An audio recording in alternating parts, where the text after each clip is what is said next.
ഭൂമിക.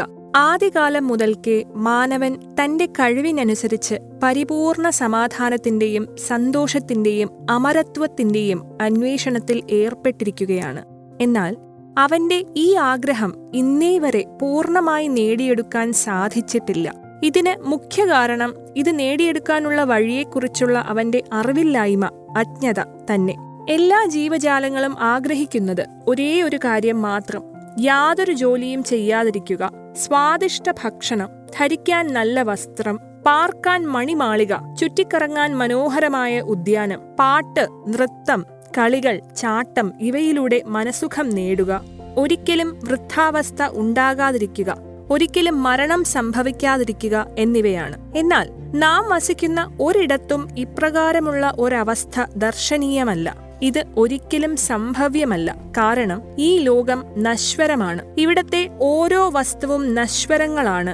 ഈ ലോകത്തിന്റെ രാജാവ് 1,00,000 മാനവ സൂക്ഷ്മ ശരീരങ്ങളെ ഭക്ഷിക്കാൻ കഴിവുള്ള ബ്രഹ്മകാലനാണ്. അദ്ദേഹം മറ്റെല്ലാ ജീവജാലങ്ങളെയും കർമ്മ ഭ്രമ ജാലങ്ങളിൽ കുടുക്കുകയും 3 ലോകങ്ങളിലെ കൂടുകളിൽ അടച്ചിട്ടിരിക്കുകയുമാണ്. കബീർ സാഹബ് ഇപ്രകാരം പറയുന്നു: कबीर 3 लोक पिंजरा भया, पाप पुण्य 2 जाल, सभी जीव भोजन भये, एक खाने वाला काल, गरीब एक पापी एक पुण्य आया, एक है सूम दलेल रे, बिना भजन कोई काम नहीं आवे, सब है जम की जेल रे. കർമ്മം ഭ്രമം, കർമ്മം സിദ്ധാന്തം. എങ്ങനെയാണോ കർമ്മം അതനുസരിച്ച് ആയിരിക്കും ഫലം പ്രാപിക്കുന്നത്. ഭ്രമം സംശയയുക്തമായ ജ്ഞാനമാണ് ഈ വേദങ്ങളിലും ഗീതയിലും കാലപുരുഷൻ ബ്രഹ്മ പ്രദാനം ചെയ്തിരിക്കുന്നത്. ഉദാഹരണത്തിന് ഗീത അധ്യായം 15 ശ്ലോകം 1 മുതൽ 4 വരെ, കൂടാതെ അധ്യായം 4 ശ്ലോകം 31, 32, 34, അധ്യായം 7 ശ്ലോകം 18ലും ഗീത ജ്ഞാനദാതാവ് ബ്രഹ്മ പറയുന്നത് എന്തെന്നാൽ ഇത് സംസാരരൂപീ വൃക്ഷം ആണ്. ഇതിന്റെ വേരുകൾ മേലോട്ടും കൂടാതെ 3 ഗുണങ്ങളോട് കൂടിയിട്ടുള്ള ശാഖകൾ കീഴോട്ടും ആണ്. ഈ പറയുന്ന സംസാരരൂപീ വൃക്ഷത്തിന്റെ വിഷയത്തിൽ പൂർണ്ണ അറിവ് നൽകുന്ന ഗുരു ഒരു പൂർണ്ണ സന്ത് അഥവാ പൂർണ്ണ തത്വദർശി ഗുരുവാണ്. ഈ വൃക്ഷത്തിന്റെ തടി ഏത് പ്രഭുവാണ്? വലിയ ശാഖ ആരാണ്? കൂടാതെ 3 പ്രധാന ഉപശാഖകൾ ഏത് പ്രഭുക്കളാണ്? ഇവിടെ ഈ വിചാരധാരയിൽ അഥവാ ഗീതാജ്ഞാനദാതാവ് നമ്മളോട് പറയുകയാണ്: ഈ സൃഷ്ടിരചനയുടെ പൂർണ്ണ ജ്ഞാനം എനിക്കറിയില്ല. കാരണം ഇതിന്റെ ആദിയും അവസാനത്തെ പറ്റിയും യാതൊരു അറിവുമില്ല. അതുകൊണ്ട് ഒരു തത്വദർശി സന്തിനെ കണ്ടെത്തുക. ആ തത്വദർശി സന്ത് പറയുന്ന ഭക്തിമാർഗം അനുസരിച്ച് സാധന ചെയ്ത് സാധകർ ആ പരമപദം അഥവാ ആ പരമാത്മാവിനെ കണ്ടെത്തണം. അവിടെ എത്തിച്ചേരുന്ന പശ്ചാത്തലത്തിൽ സാധകർ പിന്നീട് വീണ്ടും ഈ ലോകത്തിലേക്ക് മടങ്ങി വരുന്നതല്ല, അഥവാ പൂർണ്ണമോക്ഷം പ്രാപിക്കുന്നു. ഏത് പൂർണ്ണ പരമാത്മാവിൽ നിന്നാണോ ഈ സംസാരരൂപീ വൃക്ഷത്തിന്റെ വിസ്താരമുണ്ടായിരിക്കുന്നത്? എന്തെന്നാൽ ഏത് പരമാത്മാവിൽ നിന്നാണോ ഈ സൃഷ്ടിരചന ഉണ്ടായത് അദ്ദേഹത്തിന്റെ പൂജയാണ് നാം ചെയ്യേണ്ടത്. ഞാൻ ഗീത ജ്ഞാനദാതാവ് പോലും ആ പരമേശ്വരന്റെ ശരണത്തിലാണ്. ഗീത അധ്യായം 3 ശ്ലോകം 31, 32 പറയുന്നത്: ഗീതയുടെ അറിവ് പ്രകാരം ഇത് എന്റെ കാലന്റെ അഭിപ്രായം ആണ്. ശരിയായി പറഞ്ഞാൽ ഈ ജ്ഞാനം പൂർണ്ണമല്ലെങ്കിൽ പോലും അന്യ നീച സാധനയേക്കാൾ, ശാസ്ത്രവിധി അല്ലാത്ത ആരാധനയേക്കാളും ഇത് ശ്രേഷ്ഠമാണ്. എന്റെ അഭിപ്രായം അനുസരിച്ച് ഈ സാധന ചെയ്യുന്നവർ അവർ വെറുതെ പ്രയത്നം ചെയ്തുകൊണ്ടിരിക്കുകയാണ്. പൂർണ്ണ പരമാത്മാവിന്റെ സാധനയിൽ നിന്ന് കിട്ടുന്ന ലാഭം വെച്ച് നോക്കുമ്പോൾ അഥവാ തുലനം ചെയ്യുമ്പോൾ ഗീത അധ്യായം 7 ശ്ലോകം 18 ഗീതാ ജ്ഞാനദാതാവ് പോലും പറയുന്നത് എന്റെ സാധനയിൽ കൂടി കിട്ടുന്ന ലാഭം പോലും അനുത്തമം എന്നാണ്. ഇത് പ്രകാരം കാലബ്രഹ്മിനാൽ കൂടി പറയുന്ന ജ്ഞാനം നമ്മളെ ഭ്രമിപ്പിക്കുന്നതാണ്, ഭ്രമയുക്തമാണ്. കാലന്റെ കൂട്ടിൽ നിന്നും ഒരു ജീവിയെയും രക്ഷപ്പെടാൻ അനുവദിക്കുന്നില്ല. ഒരാത്മാവും അതിന്റെ സ്വന്തം ഭവനമായ സത്ലോകത്തെക്കുറിച്ച് അറിയാതിരിക്കാനും ആഗ്രഹിക്കുന്നു. അതിനാൽ ഓരോ പ്രാണിയെയും തന്റെ ത്രിഗുണി മായയാൽ ഭ്രമിപ്പിച്ചിരിക്കുന്നു. പിന്നെങ്ങനെയാണ് മനുഷ്യന്റെ മേൽപ്പറഞ്ഞ ആഗ്രഹങ്ങൾ പൂർത്തീകരിക്കാൻ സാധിക്കുന്നത്? ഇവിടെ അപ്രകാരം ഒന്നും നടക്കുന്നില്ല. മരണം നമുക്ക് അനിവാര്യമാണ്. മാത്രമല്ല നാം ദുഃഖിതരും അശാന്തരുമാണ്. നാം ഈ ലോകത്തിൽ സ്വന്തം ഇഷ്ടപ്രകാരം വന്ന് കുടുങ്ങുകയും കൂടാതെ വന്ന വഴി മറക്കുകയും ചെയ്തു. കബീർ സാഹിബ് പറയുന്നു: ഇച്ഛാ രൂപി ഖേലൻ ആയാ, താത്തെ സുഖ് സാഗർ നഹി പായാ. നാം നമ്മുടെ സത്ലോകത്തിരുന്നതുകൊണ്ട് തന്നെയാണ് നമ്മുടെ ആഗ്രഹ അനുഗ്രഹ സാഫല്യത്തിനായി മുതിരുന്നത്. കാലബ്രഹ്മിന്റെ വഴിയെ സഞ്ചരിക്കുന്ന ഒരു ജീവിയെയും അലട്ടുന്നതല്ല. ലോകത്തിൽ അവൻ ജീവിക്കുന്നിടത്തോളം കാലം അവനെ മേൽപ്പറഞ്ഞ കഷ്ടതകളൊന്നും തന്നെ ബാധിക്കുന്നതുമല്ല. ജ്ഞാനഗംഗ എന്ന പുസ്തകം വായിക്കുന്ന ഒരുവന് അവൻ തന്റെ സ്വഭവനത്തെ മറന്ന കാര്യം ഗ്രഹിക്കാൻ സാധിക്കുന്നതാണ്. പരമശാന്തിയും സുഖവും ഇവിടെ ഇല്ലെന്നും അത് സദ്ഭവനത്തിൽ മാത്രമാണുള്ളതെന്നും അവിടെ ജനനമരണം, വാർദ്ധക്യം, ദുഃഖം എന്നിവയും യാതൊരു വഴക്കും ലഹളയും രോഗവും പണമിടപാടും മനസന്തോഷത്തിനുള്ള യാതൊരു വിധത്തിലുള്ള സാധനങ്ങളും നിലനിൽക്കപ്പെടാത്ത വസ്തുതയാണെന്ന് മനസ്സിലാക്കാവുന്നതുമാണ്. അവിടെ എല്ലാം പരമാത്മാവാൽ ഫീസില്ലാതെ അഖണ്ഡമായി നിലകൊള്ളുന്നു. ബന്ധനമുക്തനായ ഗരീബ് ദാസ് ജി മഹാരാജിന്റെ വാക്കുകളിൽ बिन्ही मुख सारंग राग सुन, बिन्ही तंती तार, बिना सुर अलगोजे बजे, नगर नाच गुमार, घंटा बाजे ताल नग, मंजीरे डफ झांझ, मुरली मधुर सुहावनी, निस्बासर और सांझ, बीन बिहंगम बाजही, तरक तंबूरे तीर, राग खंड नहीं होत है, बंध्या रहत समीर, तरक नहीं तोरा नहीं, ना ही कशीस कबाब, अमृत प्याले मध तीवे, जो भाटी चवे शराब, मतवाले मस्तानपुर, गली दो गुलजार, संग शराबी फिरत है, चलो तास बाजार, संख संग पत्नी नाच, गावे शब्द सुभान, चंद्र बदन सूरजमुखी, नाही मान गुमान, संख हिंडोले नूर नग, झूले संत हजूर, तख्त धनी के पास कर ऐसा मुलक जहूर, नदी नाव नाले बर्ग, छूटे फुहारे सुनना, भरे होत सरवर सदा, नहीं पाप नहीं पुण्य, ना कोई भिक्षुक दान दे, ना कोई हार व्यवहार, ना कोई जन्मे मरे, ऐसा देश हमार, जहाँ संखो लहर महर की उपजे, कहर जहाँ नहीं कोई, दास गरीब अचल अविनाशी, सुख का सागर सोई. സത്ലോകത്തിൽ എന്നും ശാശ്വത സമാധാനവും സന്തോഷവുമാണ് നിലകൊള്ളുന്നത്. നാം സത്ലോകത്തിൽ എത്തിച്ചേരുന്നില്ലെങ്കിൽ ഒരിക്കലും പരിപൂർണ സമാധാനവും സന്തോഷവും കൈവരിക്കാൻ സാധ്യമല്ല. ആദ്യമായി ഒരു നല്ല ആത്മീയ ഗുരുവിൽ നിന്നും ഭക്തിപരമായി വേണ്ട ആധ്യാത്മിക പാഠങ്ങൾ ഉൾക്കൊള്ളാൻ ശ്രമിക്കുകയും അത് ജീവിതകാലം മുഴുവനും പ്രാവർത്തികമാക്കാൻ ശ്രമിക്കുകയും ചെയ്താൽ മാത്രമേ സദ്ഭവനത്തിൽ പ്രവേശിക്കുവാൻ സാധിക്കുകയുള്ളൂ. വിഭിന്ന ദേവീദേവന്മാർ ഉൾക്കൊള്ളുന്ന ഏത് മതസ്ഥർക്കും സ്വീകരിക്കാവുന്ന ശരിയായ ഭക്തിമാർഗമാണ് ജ്ഞാനഗംഗ എന്ന ഈ പുസ്തകത്തിൽ പ്രതിപാദിക്കുന്നത്. ഇത് തന്നെയാണ് എല്ലാ മതങ്ങളുടെയും അന്തർസത്ത എന്ന് പറയുവാനും സാധിക്കും. മിക്ക താൽക്കാലിക സന്യാസിമാരും മഹർഷിമാരും ആചാര്യന്മാരും പവിത്ര ഗ്രന്ഥങ്ങളിൽ മറഞ്ഞിരിക്കുന്ന യഥാർത്ഥ സത്യത്തെ വേണ്ടുവോളം മനസ്സിലാക്കുന്നില്ല. കബീർ സാഹിബിന്റെ വാണികളിൽ നിന്ന് वेद कतेब झूठे ना भाई, झूठे हैं सो समझे नाही. ഭക്തസമൂഹത്തിന് വളരെ നഷ്ടം തന്നെയാണുണ്ടാകുന്നത്. ഓരോ മതക്കാരും മതഗ്രന്ഥത്തിനെതിരായ രീതിയിൽ സ്വന്തം ഇഷ്ടമനുസരിച്ച് കള്ളസന്യാസിമാരുടെ തെറ്റായ പഠനങ്ങളിൽ വശീകരിക്കപ്പെട്ട് വിശ്വസിക്കുന്നതായിട്ടാണ് കണ്ടുവരുന്നത്. തൽഫലമായി ആർക്കും മനഃശാന്തിയോ ശാരീരിക സുഖമോ ലഭിക്കുന്നില്ല. ഭവനത്തിലോ വ്യാപാരത്തിലോ ഐശ്വര്യമോ ഉണ്ടാകുന്നില്ല. ദൈവത്തെ കാണാനോ ദർശിക്കാനോ സാധിക്കുന്നില്ല. ഇത് മനസ്സിലാക്കണമെങ്കിൽ ഞാൻ ആരെന്ന കാര്യം ശരിക്കും മനസ്സിലാക്കണം. എവിടെ നിന്ന് വന്നെന്നും എന്തിനാണ് ജന്മം എടുത്തതെന്നും എന്തിനു മരിക്കുന്നു എന്തിനു സഹിക്കുന്നു എന്ന ചോദ്യങ്ങൾക്ക് ശരിയായ ഉത്തരം കണ്ടുപിടിക്കേണ്ടത് ആവശ്യമാണ്. അതിന് ആരാണ് ഇതെല്ലാം ചെയ്യിപ്പിക്കുന്നതെന്നും ആരാണ് പരമേശ്വര ദൈവമെന്നും അദ്ദേഹം കാണാൻ എങ്ങനെ ഇരിക്കുമെന്നും എവിടെയാണ് ഇരിക്കുന്നതെന്നും ഇതിനെ സംബന്ധിച്ചിട്ടുള്ള എല്ലാ കാര്യങ്ങളും ഈ പുസ്തകത്തിൽ പ്രതിപാദിച്ചിട്ടുള്ളതും ഇതിലൂടെയുള്ള ഒരു നല്ല വായന മുഖേന സാധാരണക്കാരനായ ഒരു ഭക്താത്മാവിന് നിസ്സംശയം ലഭ്യമാകുന്നതാണ്. ഈ ഗ്രന്ഥം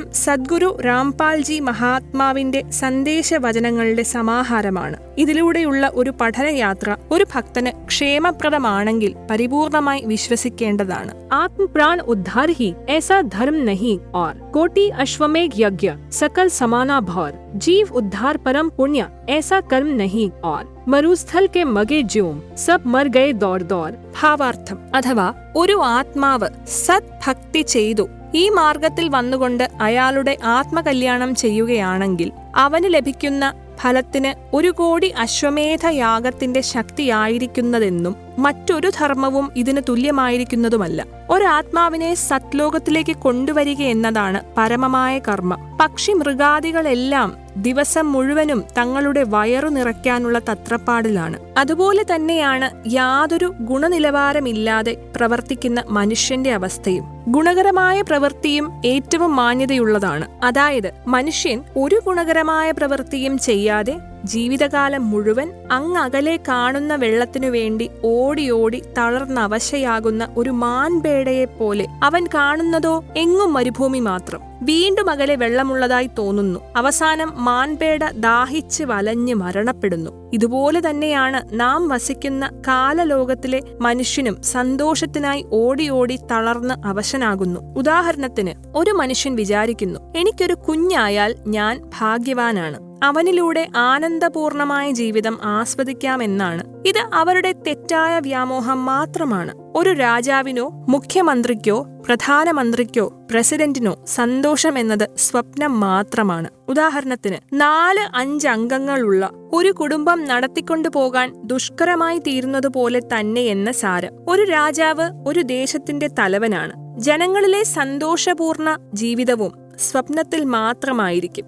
രാജാക്കന്മാർ മദ്യത്തിലൂടെ ദുഃഖത്തിന് അറുതി വരുത്താൻ ശ്രമിക്കുന്നു. അവർ ജനങ്ങളിൽ നിന്ന് ധനം ശേഖരിക്കുന്നു. ഈ ഭക്തിരഹിത സ്വേച്ഛാധിപതികളായ രാജാക്കന്മാർ അടുത്ത ജന്മത്തിൽ മൃഗങ്ങളായി ജന്മമെടുക്കുകയും ആരുടെയെല്ലാം കൈകളിൽ നിന്നും തെറ്റായ ധനം കൈവശപ്പെടുത്തിയോ അവരുടെ വരുതിയിൽ നിൽക്കുന്ന മൃഗങ്ങളായി തീരുന്നു. തെറ്റായ ഗുരുക്കന്മാരിൽ നിന്നും ഭക്തിയുടെ മോക്ഷപ്രാപ്തിയുടെയും പാഠങ്ങൾ ഗ്രഹിക്കുന്നവർ തങ്ങൾക്ക് യഥാർത്ഥ ആനന്ദം കൈവരുമെന്നാഗ്രഹിക്കുന്നു. എന്നാൽ അതിനു വിപരീതമായി ദുഃഖം അവരെ തേടിയെത്തുന്നു. കബീർ സാഹബ് പറയുന്നു, ആരാണോ ഞാൻ സർവജ്ഞനാണെന്ന് വിചാരിച്ച് ഞെളിഞ്ഞു നടക്കുന്നത് അവൻ മരമണ്ടനും, ആരാണോ മണ്ടനെന്ന് സ്വയം താഴുന്നതോ അവൻ യഥാർത്ഥ ജ്ഞാനിയുമായിരിക്കും. കബീർ, ജ്ഞാനി ഹോ തോ ഹൃദയ ലഗായി, മൂർഖ് ഹോ തോ ഗം നാ പായി. കൂടുതൽ വിവരങ്ങൾ അറിയുന്നതിലേക്കായി ഈ ജ്ഞാനഗംഗ എന്ന പുസ്തകത്തിലൂടെ യാത്ര ചെയ്യുക. ഇതിന്റെ വായനയിലൂടെ പ്രസിദ്ധ സുപ്രീം കോടതി സീനിയർ അഭിഭാഷകൻ ഇപ്രകാരം പറഞ്ഞു, ഈ പുസ്തകം ജ്ഞാനഗംഗയല്ല,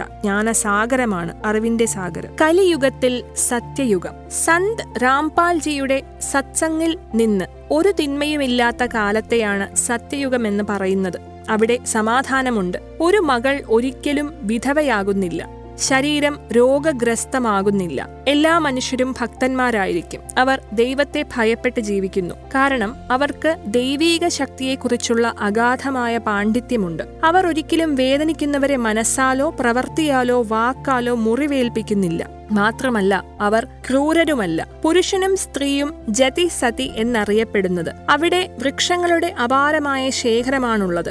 എല്ലാ മനുഷ്യരും വേദത്തിൽ അധിഷ്ഠിതമായ ഭക്തിയിൽ വർത്തിക്കുന്നു. ഇപ്പോൾ കലിയുഗമാണ്. അധികാര ദുർവിനിയോഗം വർദ്ധിച്ചുകൊണ്ടിരിക്കുന്നു. കലിയുഗത്തിൽ മാനവ വിശ്വാസത്തിന് കുറവ് സംഭവിച്ചുകൊണ്ടിരിക്കുന്നു. അവർ ഭക്തിയില്ലെങ്കിലും ആണെങ്കിലും പവിത്ര ഗ്രന്ഥങ്ങളുടെ പ്രത്യേക ശക്തി അവരിലേക്ക് എത്തുന്നു. ഭക്തിയെക്കുറിച്ച് ഗീത 16-ാം അധ്യായത്തിൽ ശ്ലോകം 23-24 വ്യക്തമായി സൂചിപ്പിച്ചിട്ടുണ്ട്. തൽഫലം ദൈവേഷ്ട പ്രകാരം ഫലപ്രാപ്തിയുണ്ടാകുന്നു. അതിനാൽ ഭൂരിഭാഗം ആളുകളും ഏത്തീസ്റ്റാണ്. ധനികരാകുമ്പോൾ അവർ തട്ടിപ്പ്, മോഷണം, പിടിച്ചുപറി ഇവയെല്ലാം സ്വായത്തമാക്കുന്നു. തൽഫലമായി ദൈവസന്നിധിയിൽ അവർ ധനികരല്ല, മറിച്ച് കുറ്റക്കാരായി മാറുകയും വലിയ വിപത്തുകൾക്കടിമയാകുകയും ചെയ്യുന്നു.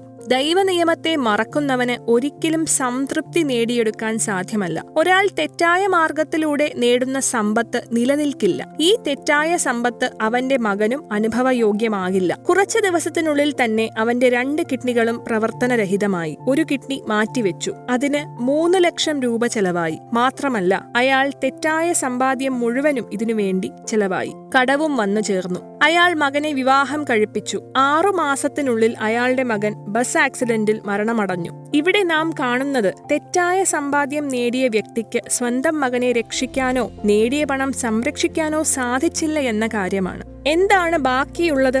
അവശേഷിക്കുന്നത് തെറ്റായ സമ്പാദ്യത്തിന്റെ രേഖകൾ മാത്രം. അവശേഷിക്കുന്ന തന്റെ മൃഗങ്ങളുടെ കഴുത, കാള, പശു എന്നീ ജന്മങ്ങളിൽ തിരിച്ചടക്കേണ്ടി വരും. എന്നാൽ യഥാർത്ഥ പരമഭക്തനായ ഒരാളിന്, അതായത് ആരാണോ പരമാക്ഷര ബ്രഹ്മത്തെ ഭജിക്കുന്നത്, അവന് വേണ്ടി ഐശ്വര്യമെല്ലാം ദൈവം നൽകും. കാരണം അതിൽ എഴുതപ്പെട്ടിരിക്കുന്നത് ദൈവത്തിന്റെ വരദാനങ്ങളെക്കുറിച്ചാണ്. സത്യയുഗത്തിൽ മാംസം, പുകയില, മദ്യം എന്നിവ നിഷിദ്ധമാണ്. കാരണം ഇവയിൽ പാപകർമ്മത്തിലേക്കുള്ള പ്രവണത കൂടുതലാണ്. മാംസം കഴിക്കുന്നത് പാപമാണ്. ഒരിക്കൽ ഒരു ഗുരുജിയും ശിഷ്യനും എവിടേക്കോ പോകുകയായിരുന്നു. പോകും വഴി ഒരു മീൻപിടുത്തക്കാരൻ കുളത്തിൽ നിന്നും മീൻ പിടിക്കുന്നത് കണ്ടു. മീനുകൾ വെള്ളമില്ലാതെ പിടഞ്ഞു മരിക്കുന്നു. ശിഷ്യൻ ചോദിച്ചു, അല്ലയോ ഗുരുദേവ, ഈ മീൻപിടുത്തക്കാരനുള്ള ശിക്ഷ എന്തായിരിക്കും? ഗുരു പറഞ്ഞു, മകനെ, സമയമാകുമ്പോൾ ഞാനിതിന് മറുപടി തരാം. 4-5 വർഷങ്ങൾക്ക് ശേഷം ഗുരുവും ശിഷ്യനും ഒരു വനത്തിലൂടെ പോവുകയായിരുന്നു. അപ്പോൾ ഒരു ആനക്കുട്ടി വല്ലാതെ കരയുന്നുണ്ടായിരുന്നു. തുള്ളിച്ചാടി നടക്കുന്നതിനിടയിൽ അത് 2 മരങ്ങൾക്കിടയിൽ കുടുങ്ങിപ്പോയി. പുറത്തു വരാനായി രക്ഷപ്പെടാൻ ശ്രമിക്കുന്നതിനിടയിൽ അതിന്റെ ശരീരത്ത് ധാരാളം മുറിവുകൾ ഉണ്ടായി. ശരീരം മുഴുവനും പുഴുക്കളാൽ നിറഞ്ഞിരിക്കുന്നു. അവ അതിനെ കരണ്ടു തിന്നാൻ ഒരുങ്ങുന്നു. ആനക്കുട്ടി വല്ലാതെ കരയുന്നു. ശിഷ്യൻ ഗുരുജിയോട് ചോദിച്ചു, ഗുരുജി, ഇത്രയും കടുത്ത ശിക്ഷ കിട്ടാൻ ഈ ആനക്കുട്ടി എന്ത് തെറ്റാണ് ചെയ്തത്? ഗുരുജി പറഞ്ഞു, ഈ ആനക്കുട്ടി മറ്റാരുമല്ല, മത്സ്യങ്ങളെ പിടിച്ചുകൊന്ന മീൻപിടുത്തക്കാരനാണ്.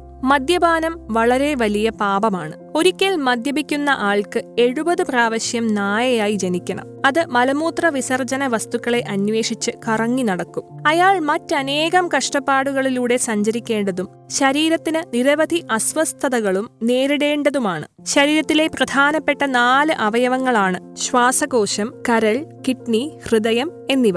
മദ്യം ഇതിനെയെല്ലാം നിർവീര്യമാക്കുന്നു. മദ്യപാനി മനുഷ്യത്വപരമായ പെരുമാറ്റം ചെയ്യുന്നതിനു പകരം മൃഗീയ സ്വഭാവത്തിന് അടിമയാകുന്നു. ചെളിയിൽ വീഴുക, ആടിക്കുഴയുന്നു, മറ്റുള്ളവന്റെ വസ്ത്രത്തിന്മേൽ ഛർദ്ദിക്കുന്നു. മദ്യപാനം മൂലം ധനനഷ്ടം, മാനനഷ്ടം, വീട്ടിൽ വിശ്രമമില്ലായ്മ എന്നിവ അനുഭവപ്പെടുന്നു.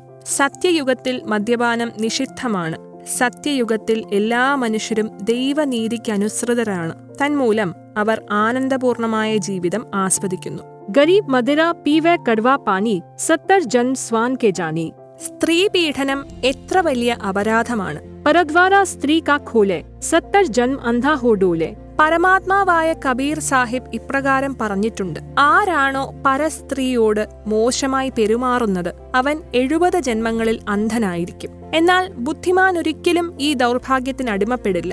മനുഷ്യന് മാത്രമേ ഇങ്ങനെ പെരുമാറാൻ സാധിക്കുകയുള്ളൂ. ഇപ്രകാരം ചെയ്യുന്നവൻ തീയിൽ കൈവച്ച് മരണത്തെ ക്ഷണിച്ചു വരുത്തുന്നതിന് തുല്യമാണ്. മറ്റാരുടെയോ വയലിൽ കൃഷി ഇറക്കുന്നവൻ മരമണ്ടനാണ്. ബുദ്ധിമാൻ ഒരിക്കലും അങ്ങനെ ചെയ്യില്ല.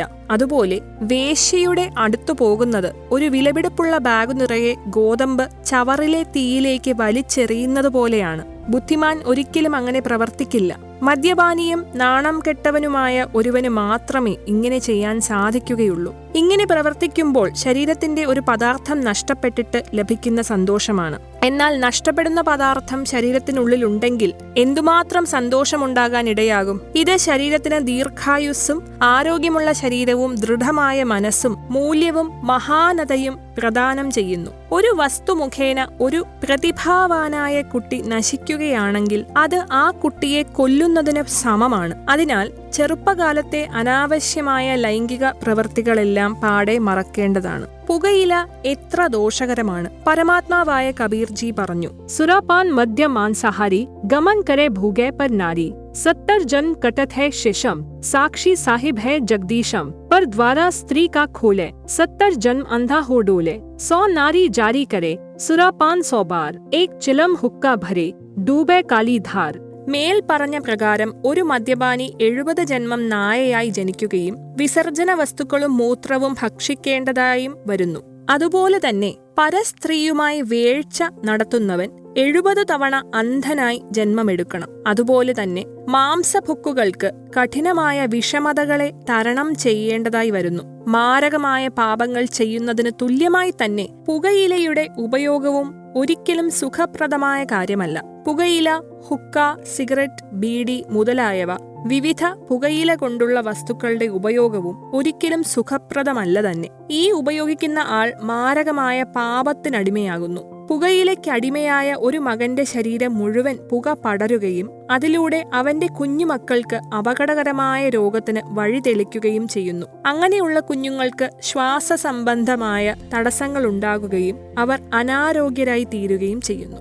അവതാരങ്ങളെക്കുറിച്ചുള്ള വിവരണം. അവതരിക്കുക എന്നതിന്റെ അർത്ഥം ഉയർന്ന സ്ഥലത്തുനിന്ന് താഴേക്കിടയിലേക്ക് അവതരിക്കുക എന്നതാണ്. വിശേഷിച്ച് ആരാണോ ലോകത്ത് മഹത്തരമായ പ്രവർത്തനങ്ങൾ കാഴ്ചവെക്കുന്നത് അങ്ങനെയുള്ള മഹനീയമായ ആത്മാക്കളെയാണ് അവതാരമെന്ന് പറയുന്നത്. അവർ ദൈവത്താൽ അയക്കപ്പെട്ടവരെന്നും അല്ലെങ്കിൽ ദൈവം സ്വയം ആഗതനാകുന്നു എന്ന പ്രതീതി ജനിപ്പിക്കുന്നു. ശ്രീമദ് ഭഗവത്ഗീതയിലെ 15-ാം അധ്യായ ശ്ലോകം 1 മുതൽ 4 വരെയും 16 മുതൽ 17 വരെയും ത്രിമൂർത്തികളായ ദൈവങ്ങളെക്കുറിച്ചുള്ള വിവരണങ്ങളാണ്. 1. ക്ഷരപുരുഷൻ ബ്രഹ്മ എന്നറിയപ്പെടുന്നു. അദ്ദേഹത്തിന്റെ മന്ത്രകോഡ് ഓം എന്നാണ്. ഗീതയിലെ 8-ാം അധ്യായം 13-ാം ശ്ലോകത്തിൽ ഇത് ദൃശ്യമാണ്. 2. അക്ഷരപുരുഷൻ പരബ്രഹ്മമെന്നറിയപ്പെടുന്നു. അദ്ദേഹത്തിന്റെ മന്ത്രകോഡ് തത് എന്നാണ്. ഗീതയിലെ 17-ാം അധ്യായം 23-ാം ശ്ലോകത്തിൽ ദർശിക്കാവുന്നതാണ്. 3. ഉത്തമ പുരുഷൻ അന്യഹ.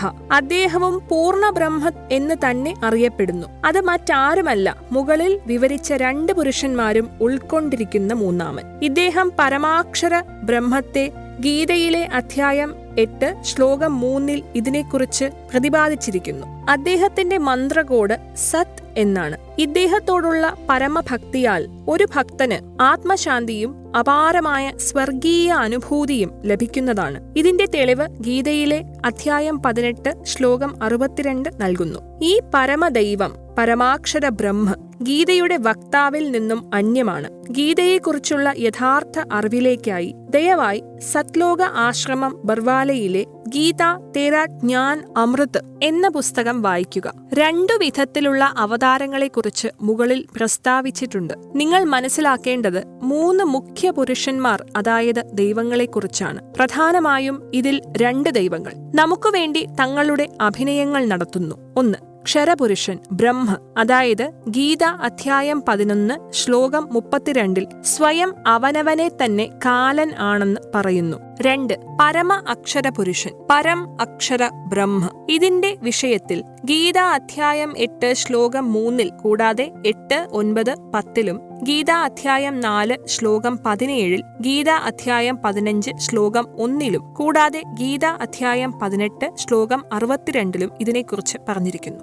ബ്രഹ്മ കാലൻ അവതാര വിവരണങ്ങൾ ഗീത അധ്യായം 4 ശ്ലോകം 7-ൽ യഥാ യഥാ ഹേ ധർമ്മസ്യ ഗ്ലാനിർഭവതി ഭാരത് അഭ്യുത്ഥാനം ധർമ്മസ്യ തദാത്മാന സൃജാമ്യഹം.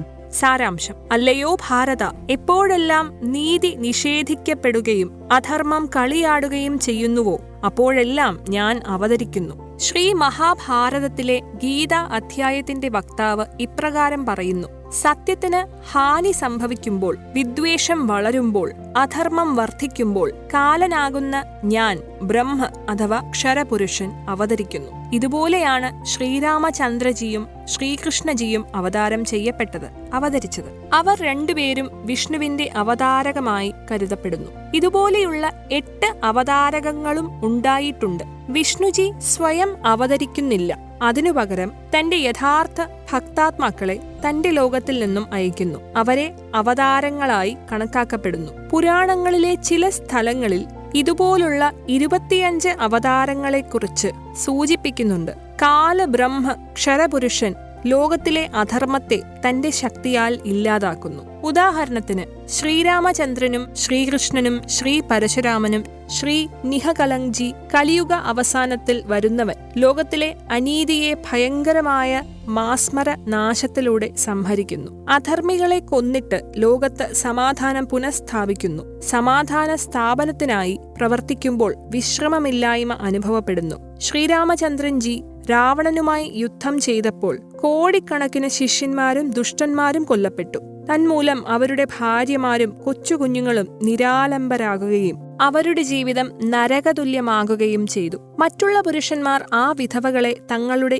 ഇരകളാക്കി മാറ്റി. ഇതുപോലെയുള്ള വിവിധ പ്രശ്നങ്ങൾ ഉടലെടുത്ത് വിശ്രമമില്ലാതാകുന്നതിനുള്ള നിരവധി പ്രശ്നങ്ങൾ ഉണ്ടായി. ശ്രീകൃഷ്ണനും പരശുരാമജിയും ഇതുപോലെയുള്ള പ്രവർത്തനം തന്നെയാണ് കാഴ്ചവെച്ചത്. 10ാമത്തെ അവതാരം കാലബ്രഹ്മ അഥവാ ക്ഷരപുരുഷനും ഇതേ വഴി തന്നെയാണ് പിന്തുടർന്നത്. നിഹകലങ്ജി എന്നാണ് അദ്ദേഹത്തിന്റെ പേര്. അദ്ദേഹം കലിയുഗത്തിന്റെ അവസാന ഘട്ടത്തിൽ അവതരിക്കുന്നു. അത് ഹരിശ്ചന്ദ്രൻ എന്ന രാജാവിന്റെ ആത്മാവാണ്. അദ്ദേഹം വിഷ്ണുദത്ത് ശർമ്മയുടെ വീട് സ്ഥിതി ചെയ്യുന്ന സംഭാൽ എന്ന പട്ടണത്തിലാണ് ജനിക്കുന്നത്. ആ കാലത്ത് മനുഷ്യരെല്ലാം ദുഷിച്ചവരും അധർമ്മികളുമായിരിക്കുന്നതാണ്. അദ്ദേഹം അവരെ മാറ്റി നിർത്തിയിട്ട് മറ്റുള്ള എല്ലാ അധർമ്മികളെയും കൊന്നൊടുക്കും. ഇതാണ് സമാധാനം സ്ഥാപിക്കുന്നതിന് കാലബ്രഹ്മിന്റെ പ്രവർത്തന ശൈലി. പരം അക്ഷർ ബ്രഹ്മ സത്യപുരുഷന്റെ അവതാര വിവരണങ്ങൾ, രഹസ്യങ്ങൾ. പരമാക്ഷര ബ്രഹ്മ സ്വയം ഭൂമിയിൽ പ്രത്യക്ഷപ്പെടുന്നു. അദ്ദേഹം ശരീരത്തോടുകൂടി വരുന്നു, ശരീരത്തോടുകൂടി തിരിച്ചു പോകുന്നു. ആ പരമപുരുഷൻ രണ്ടു വിധത്തിൽ കാണപ്പെടുന്നു. എല്ലാ യുഗത്തിലും അദ്ദേഹം ഒരു കുഞ്ഞിന്റെ രൂപത്തിൽ താമരക്കുളത്തിൽ താമരയിൽ പ്രത്യക്ഷപ്പെടുന്നു. മക്കളില്ലാത്ത ദമ്പതികൾ അതിനെ എടുത്തുകൊണ്ടു പോകുന്നു. ഉദാഹരണങ്ങൾ: അവരെ അവിടെ നിന്നും പരിശുദ്ധമായ അഭിനയത്തിന് തുടക്കം കുറിക്കുന്നു.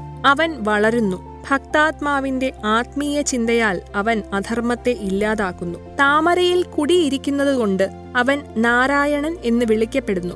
നാര്, വെള്ളം, അയൻ, വെള്ളത്തിലെ താമരയിൽ പ്രത്യക്ഷപ്പെടുന്നവൻ. അദ്ദേഹം ആഗ്രഹിക്കുന്ന നേരം സത്ലോകത്തിൽ നിന്നും ഭൂമിയിലേക്ക് സന്യാസിയുടെ വേഷത്തിലെത്തുകയും ഭക്താത്മാക്കൾക്ക് ജ്ഞാനം പകരുകയും ചെയ്യുന്നു.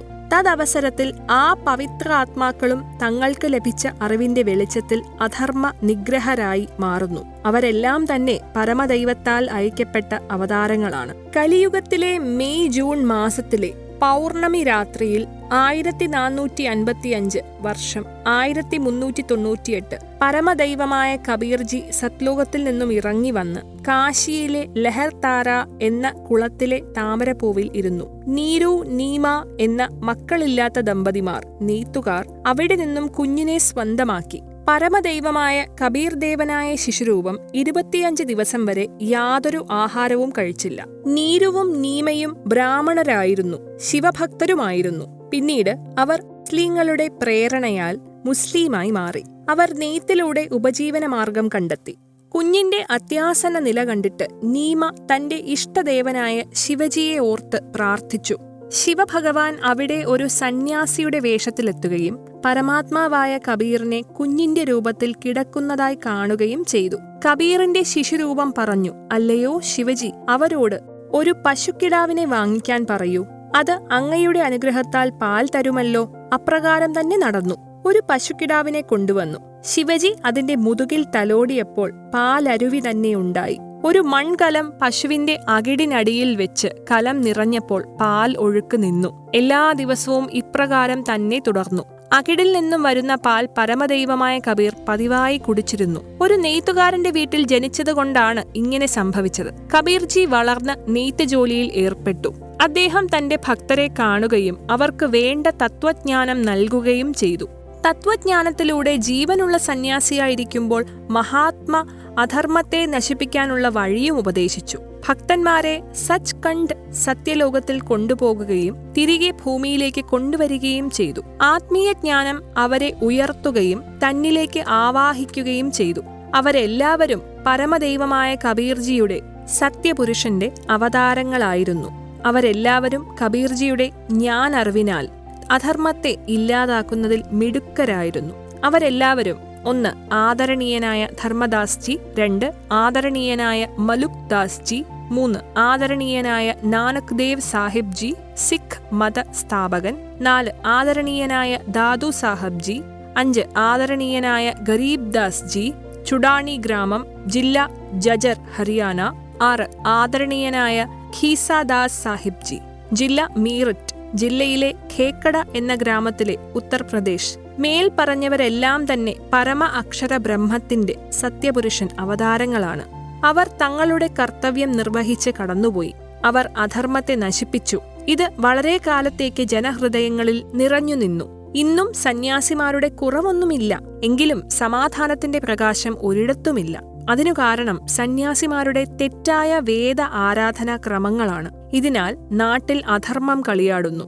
ഈ സന്യാസിമാരും വേദശാസ്ത്രികളുമെല്ലാം 100 വർഷങ്ങളോളം ആധ്യാത്മിക പാരമ്പര്യത്തിന്റെ ഉടമകളാണ്. എന്നിട്ടും അനീതിക്ക് ഒട്ടും ശമനമില്ല തന്നെ. ഇപ്പോഴുള്ള സത്യപുരുഷന്റെ അവതാരം യഥാർത്ഥ ആരാധനയും യഥാർത്ഥ വേദജ്ഞാനവുമാണ് പരമദൈവത്തിന്റെ അവതാരകരായ സന്യാസിമാർ ചെയ്യുന്നത്. അത് പരസ്പരം സ്നേഹം കൊണ്ട് മാത്രമാണ്. മറ്റുള്ളവരുടെ ദുഃഖത്തിൽ പരിതപിക്കുക, നിരാലംബരെ സഹായിക്കുക എന്ന വേദജ്ഞാനപരമായ കാര്യങ്ങൾ കബീർ സാഹിബ് മാർച്ച് 1997 സന്ത് രാംപാൽജി മഹാരാജാവിന് കൈമാറി.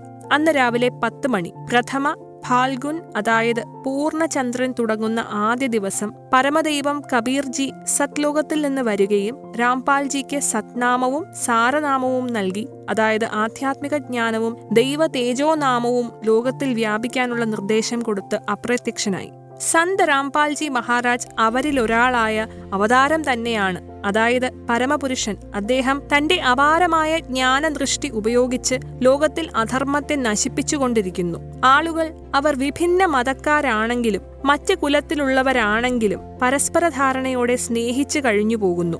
രാഷ്ട്രീയ നേതാക്കൾ പോലും വിനീതരായി ദൈവഭയത്താൽ നീതിനിഷ്ഠയിൽ തങ്ങളുടെ കർത്തവ്യങ്ങൾ വിവേകത്തോടുകൂടി നിർവഹിക്കുന്നു. വീണ്ടും ഒരു സത്യയുഗം ലോകത്തിൽ അവതരിച്ച പ്രതീതി ഉളവാക്കുന്നു. ഇപ്പോൾ ലോകത്തിൽ സന്ത് രാംപാൽജി മഹാരാജാണ് അവതാരമായി വന്നിരിക്കുന്നത്. ഇപ്പോൾ മുതൽ എല്ലാ വീടുകളിലും പരമദൈവത്തെക്കുറിച്ചുള്ള ചർച്ചകൾ നടക്കുന്നതാണ്. ഇനി പാർക്കിലും ഗ്രാമത്തിലും പട്ടണത്തിലും ചീട്ടുകളി സ്ഥലത്തും മക്കളുടെയും മരുമക്കളുടെയും ചർച്ച നടക്കുന്നിടത്തും എല്ലാം പരമദൈവത്തിന്റെ മഹത്വം ഉദ്ഘോഷിക്കുന്ന ഈ പുസ്തകത്തിലെ ജ്ഞാനദീപ്തമായ കാര്യങ്ങളായിരിക്കും ആളുകൾ ചർച്ച ചെയ്യുന്നത്. ദൈവമഹത്വത്തിന്റെ ഗാനാലാപനങ്ങളാൽ ആളുകളുടെ ഹൃദയം സംശുദ്ധമാകുകയും സർവ്വനന്മകളാൽ നിറയുകയും ചെയ്യും. വേദത്തിൽ അധിഷ്ഠിതമായ ആരാധനാക്രമങ്ങളാൽ ജനങ്ങളെല്ലാം നല്ല ജീവിതം കൈവരിക്കുകയും ഐശ്വര്യമുള്ളവരായി മാറുകയും ചെയ്യും. കലിയുഗത്തിൽ സത്യയുഗം വരുകയും അതിലെ അവതാരപുരുഷനായ സന്ത് രാംപാൽ ദാസ് മഹാരാജ് അവതരിച്ചിരിക്കുന്നു. ഇതിനെക്കുറിച്ചുള്ള അറിവിലേക്ക് ധർത്തി പർ അവതാർ, ഭൂമിയിലെ അവതാരം എന്ന പുസ്തകം മുഴുവൻ വായിക്കുക. പ്രസിദ്ധ പ്രവാചകയായ ഒരു അമേരിക്കൻ വനിത ഫ്ലോറൻസ്. ലോകം മുഴുവനും അറിയപ്പെടുന്ന അമേരിക്കൻ വനിതാ പ്രവാചക ഫ്ലോറൻസ് തന്റെ സെൻസേഷണൽ കൾച്ചർ എന്ന പുസ്തകത്തിൽ ഇന്ത്യയെക്കുറിച്ച് പരാമർശിച്ചിട്ടുണ്ട്. അതിൽ 2000 വർഷത്തിൽ പ്രകൃതിയിൽ ഭയാനകമായ മാറ്റം സംഭവിക്കുമെന്ന് സൂചിപ്പിച്ചിട്ടുണ്ട്. ആളുകളുടെ വിചാരങ്ങൾ മാറിമറിയുകയും തെറ്റായ പെരുമാറ്റരീതികൾ ശക്തിപ്പെടുകയും ചെയ്യും. പാശ്ചാത്യ ദേശങ്ങളിലെ ആഡംബര ജീവിതം നയിക്കുന്നവർ നിരാശാഭരിതരാകുകയും അസഹിഷ്ണുരും വിശ്രമരഹിതരുമാകും. മോഹഭംഗങ്ങൾ നടമാടും. തന്മൂലം പരസ്പര വിദ്വേഷം അഴിഞ്ഞാടും. എല്ലായിടത്തും ഹിംസയും അതിക്രമവും ശക്തിപ്പെടും. ദേശം മുഴുവനിലും കൂട്ടക്കരച്ചിൽ ഉയർന്നു കേൾക്കും. എന്നാൽ ഇന്ത്യയിൽ നിന്നുയർന്ന പുതിയ ആദർശ തത്വജ്ഞാന ചിന്തയാൽ ഈ അന്തരീക്ഷ ശമനമുണ്ടാകുകയും സന്തോഷവും സാഹോദര്യവും ശാസ്ത്രീയ രീതിയിൽ പാലിക്കപ്പെടും. മതവും സയൻസും തമ്മിൽ യാതൊരു വഴക്കുമില്ലെന്നും വെളിപ്പെടുത്തും. ഇത് മനുഷ്യന്റെ പൊള്ളയായ ലൗകിക ചിന്തകൾക്കതീതമായ മഹത്തായ ആധ്യാത്മിക ചൈതന്യ കാന്തി പരത്തുന്നതാണ്. മധ്യവർഗത്തിന് ഇത് ആശ്വാസകരമായിരിക്കും. ഇവരെല്ലാം തന്നെ നല്ലൊരു സാമൂഹ്യക്ഷേമ സമുദായത്തിനായി പ്രേരിതരാകുന്നതാണ്. ഈ ആദർശഭാവന ലോകത്തിന്റെ അത്ഭുതകരമായ മാറ്റത്തിന് വഴിയൊരുക്കും. ഞാൻ എന്റെ 6ാം ഇന്ദ്രിയം കൊണ്ട് ഇത് കാണുന്നു. അതായത് ആ മഹാസന്തിന്റെ അനുഗ്രഹ ദീക്ഷ ഇന്ത്യയിൽ ആവിർഭവിച്ചു കഴിഞ്ഞു. ആ മഹാസന്തിന്റെ പ്രഭാവം, വിശിഷ്ട വ്യക്തിത്വത്തിന്റെ ആനന്ദ അനുഭവം ഓരോ വ്യക്തിക്കും ഉണ്ടാകുന്നതാണ്. അദ്ദേഹത്തിന്റെ മഹനീയ ആദർശം വീണ്ടും ഒരു പുതിയ ആത്മീയ വഴിത്താര ഒരുക്കുന്നതാണ്. എല്ലായിടത്തും ആധ്യാത്മിക ചൈതന്യം പ്രഭ തൂകി നിൽക്കുന്നതാണ്. ആ സന്തിന്റെ പ്രേരണയാൽ ആളുകൾ ലോകക്ഷേമത്തിനായി വർത്തിക്കാൻ പാശ്ചാത്യ ദേശങ്ങളിലേക്ക് നീങ്ങുന്നുണ്ട്. പതുക്കെ പതുക്കെ അവർ ഏഷ്യ, യൂറോപ്പ്, അമേരിക്ക എന്നിവിടങ്ങളിലും ഈ ക്ഷേമകര പ്രവർത്തനം കാഴ്ചവെക്കുന്നതാണ്. ലോകം മുഴുവനും സ്വർഗീയ വിചാരധാര പ്രവാഹമുണ്ടാകും. എപ്പോഴെല്ലാം ഞാൻ ധ്യാനനിരതനായിരിക്കുന്നുവോ അപ്പോഴെല്ലാം ആ വലിയ മനുഷ്യനെ എനിക്ക് കാണാൻ സാധിക്കുന്നു.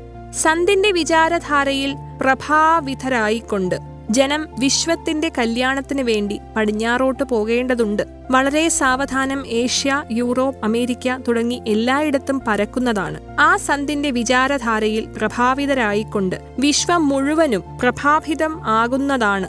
കൂടാതെ അത് അദ്ദേഹത്തിന്റെ ചരണസീമയിൽ മുന്നോട്ടു പോകുന്നതാണ്. പടിഞ്ഞാറൻ ദേശത്തിലെ ആൾക്കാർ അദ്ദേഹത്തെ കർത്താവായിട്ടും മുസ്ലിമുകൾ അദ്ദേഹത്തെ ഒരു യഥാർത്ഥ പീർ ആയിട്ടും കൂടാതെ ഏഷ്യയിലെ ജനങ്ങൾ അദ്ദേഹത്തെ ഒരു ഭഗവാനും അവതാരവുമായി മാനിക്കും. ആ മഹാനായ സന്തിന്റെ വിചാരധാരയിൽ നിന്ന് ഒരു ഭൗതികമായ ഒരു വിപ്ലവം വരുന്നു. ബുദ്ധിജീവികളുടെ മാന്യതയിൽ മാറ്റം വരുന്നു. അവരുടെ ഈശ്വരനിൽ ഉള്ള പ്രാധാന്യവും വിശ്വാസവും മറ്റെല്ലാ മൂഢപടങ്ങളും മാറുന്നതാണ്.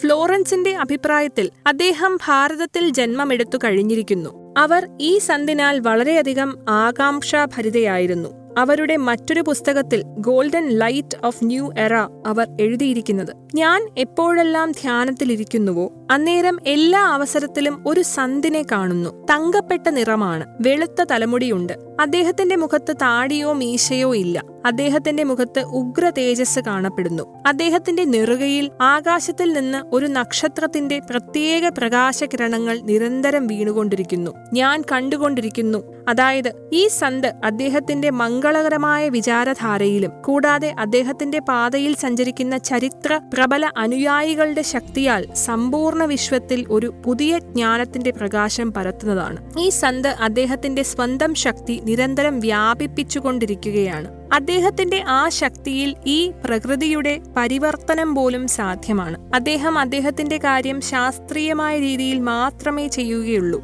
അദ്ദേഹത്തിന്റെ കൃപ കൊണ്ടും പ്രയത്നം കൊണ്ടും മാനവികതയിൽ തന്നെ സഭ്യമായ ഒരു വലിയ മാറ്റം വരുന്നതാണ്. വിശ്വത്തിന്റെ സമസ്ത ജനസമൂഹങ്ങളിൽ പോലും ഒരു പുതിയ ചേതനയുടെ സഞ്ചാരം ഉണ്ടാകുന്നു. ലോകശക്തിയുടെ ഒരു പുതിയ ആവിഷ്കാരം മുന്നിൽ വരുന്നതാണ്. അതായത് താൻ തോന്നി തന്നിഷ്ടപ്രകാരമുള്ള മനോഭാവനകളിൽ വലിയ ഒരു നിയന്ത്രണമുണ്ടാകും. മനോവൈജ്ഞാനികനും കൂടാതെ സമ്മോഹിത കലയുടെ വിശ്വപ്രസിദ്ധ ജ്ഞാതാവായ ഡോക്ടർമാർ ഫസ്റ്റ ഫ്ലോറൻസുമായി വളരെയധികം അടുപ്പത്തിലായിരുന്നു.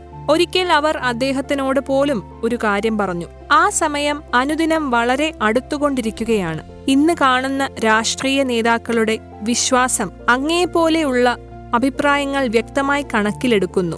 21-ാം നൂറ്റാണ്ട് വരുന്നതോടുകൂടി ഒരു പുതിയ വിചാരധാര വിശ്വത്തെ മുഴുവൻ പ്രഭാവിതമാക്കുന്നു. എല്ലാ രാഷ്ട്രത്തിലെ അതാത് ധാർമ്മിക വിചാരധാരയിൽ നിന്ന്, ബുദ്ധിയിൽ നിന്നും തെറ്റായ മാന്യതയെ മാറ്റിമറിക്കുന്നതാണ്. ഈ വിചാരധാര ഭാരതത്തിൽ പ്രബലമായിരിക്കും. ഇവിടെ നിന്ന് മാത്രമാണ് ഇത് സർവ്വവിശ്വത്തിലും വ്യാപിക്കുന്നത്. ഞാൻ ആ സ്ഥാനത്ത് ഒരു പ്രബലമായ തപസ്വിയെ കാണുകയാണ്. അദ്ദേഹത്തിന്റെ തേജസ് എത്രയും വേഗം വ്യാപിക്കുകയാണ്. ഉറങ്ങിക്കിടക്കുന്ന മനുഷ്യരിൽ നിന്ന് ദേവതയായി മാറുന്നു.